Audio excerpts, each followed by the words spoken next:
भाई चंद्रशेखर भाई तुम आगे बढ़ो, हम तुम्हारे साथ हैं। चंद्रशेखर भाई तुम आगे बढ़ो, हम तुम्हारे साथ हैं। विनय रतन सिंह जी तुम आगे बढ़ो, हम तुम्हारे साथ हैं। भीम आर्मी जिंदाबाद। आयरों की ना गैरों की, भीम आर्मी शेरों की, आयरों की ना गैरों की, ಭೀಮ್ ಆರ್ಮಿ ಶೇರೋಂಗಿ, भीम आर्मी।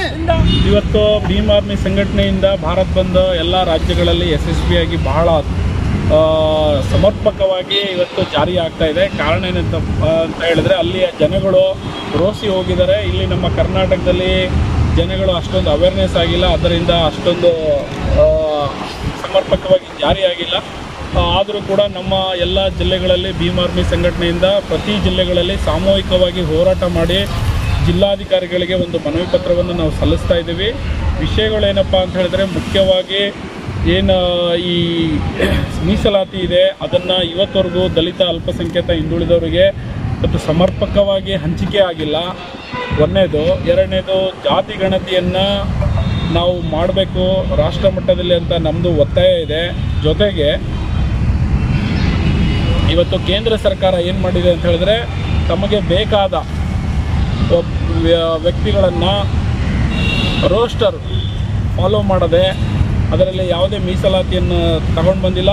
ತಗೊಂಡು ಬರ್ದೇ ಅಂಥವ್ರನ್ನ ಅಲ್ಲಿ SCಗಳಿಲ್ಲ, STಗಳಿಲ್ಲ, OBCಗಳಿಲ್ಲ, ಅವ್ರಿಗೆ ಬೇಕಾದವ್ರನ್ನ ಡೈರೆಕ್ಟ್ ಲ್ಯಾಟ್ರಲ್ ಎಂಟ್ರಿ ಮೂಲಕ ಜಾಯಿಂಟ್ ಸೆಕ್ರೆಟರಿ ಪೋಸ್ಟ್ಗಳನ್ನು ಕೇಂದ್ರ ಸರ್ಕಾರದಲ್ಲಿ IAS ಎಕ್ಸಾಮ್ ಬರಿದೆ, UPSC ಎಕ್ಸಾಮ್ ಬರಿದೆ, ಅವ್ರನ್ನ ನೇಮಕಾತಿ ಮಾಡ್ಕೊತಾ ಇದೆ. ಇದನ್ನು ನಾವು ವಿರೋಧಿಸ್ತೀವಿ. ಯಾಕಂತ ಹೇಳಿದ್ರೆ ಇದಕ್ಕಿಂತ ಮುಂಚೆನೂ 2 ಸಾರಿ ನೀವು ಮಾಡಿದಿರಿ, ಆವಾಗೂ ಕೂಡ ಯಾವುದೇ ಒಂದು ಮೀಸಲಾತಿಯನ್ನು ನೀವು ಪಾಲಿಸಿಲ್ಲ. ಇವತ್ತು ಕೂಡ ಅದೇ ಥರ ಮಾಡಿದ್ರೆ ಇವತ್ತು ನಮ್ಮ ಜನಗಳಿಗೆ ಇವತ್ತು ಅನ್ಯಾಯ ಆಗುತ್ತೆ. ಅದನ್ನು ನಾವು ವಿರೋಧಿಸಿ ಈ ಹೋರಾಟವನ್ನು ಇವತ್ತು ನಾವು ಮಾಡ್ತೀವಿ. ಭಾರತ್ ಬಂದ್ ಅಂದರೆ ನೋಡಿ, ಇವತ್ತು ಕೇವಲ ಭೀಮ್ ಆರ್ಮಿ ಸಂಘಟನೆಯವರಿಗೆ ಇದನ್ನು ಸಂಬಂಧಿಸಿಲ್ಲ. ಇದು ಎಲ್ಲ ಜನತೆಗೆ, ಇವತ್ತು ಭಾರತದಲ್ಲಿರೋ ಎಲ್ಲ ಜನತೆಗೆ ಇದನ್ನು ಅಪ್ಲಿಕೇಬಲ್ ಆಗುತ್ತೆ. ಈಗ ಮೀಸಲಾತಿ ಅಂದಮೇಲೆ ನಾನು ಒಬ್ಬನೇ ತಗೊಳ್ಳಲ್ಲ. ಭಾರತದಲ್ಲಿ ಎಲ್ಲರೂ ಇದ್ದಾರೆ, SCಗಳಿದ್ದಾರೆ, STಗಳಿದ್ದಾರೆ, OBCಗಳಿದ್ದಾರೆ. ಅವ್ರುಗಳೆಲ್ಲರೂ ಬಂದು ಇದನ್ನು ಹೋರಾಟಕ್ಕೆ ನಿಂತ್ಕೊಂಡ್ರೆ ಇವತ್ತು ಅವ್ರಿಗೂ ಮೀಸಲಾತಿ ನೋಡಿ. ಇವತ್ತು ಬಿಸ್ನೆಸ್ಸಲ್ಲಾಗಿರ್ಬೋದು, ಇವತ್ತು ಶಿಕ್ಷಣದಲ್ಲಾಗಿರ್ಬೋದು, ಮತ್ತು ಔದ್ಯೋಗಿಕ ಯಾವುದೇ ವಿಚಾರದಲ್ಲೂ ಕೂಡ ಅದು ಮೀಸಲಾತಿಯನ್ನು ಬರುತ್ತೆ. ಸೊ ಆದ್ದರಿಂದ ಅದನ್ನು ಸಮರ್ಪಕವಾಗಿ ಜಾರಿಯಾಗಲಿ ಅಂತ ನಮ್ಮ ಒತ್ತಾಯ. ಸರ್ಕಾರಕ್ಕೆ ಏನು ಹೇಳ್ತೀರಾ ಸರ್?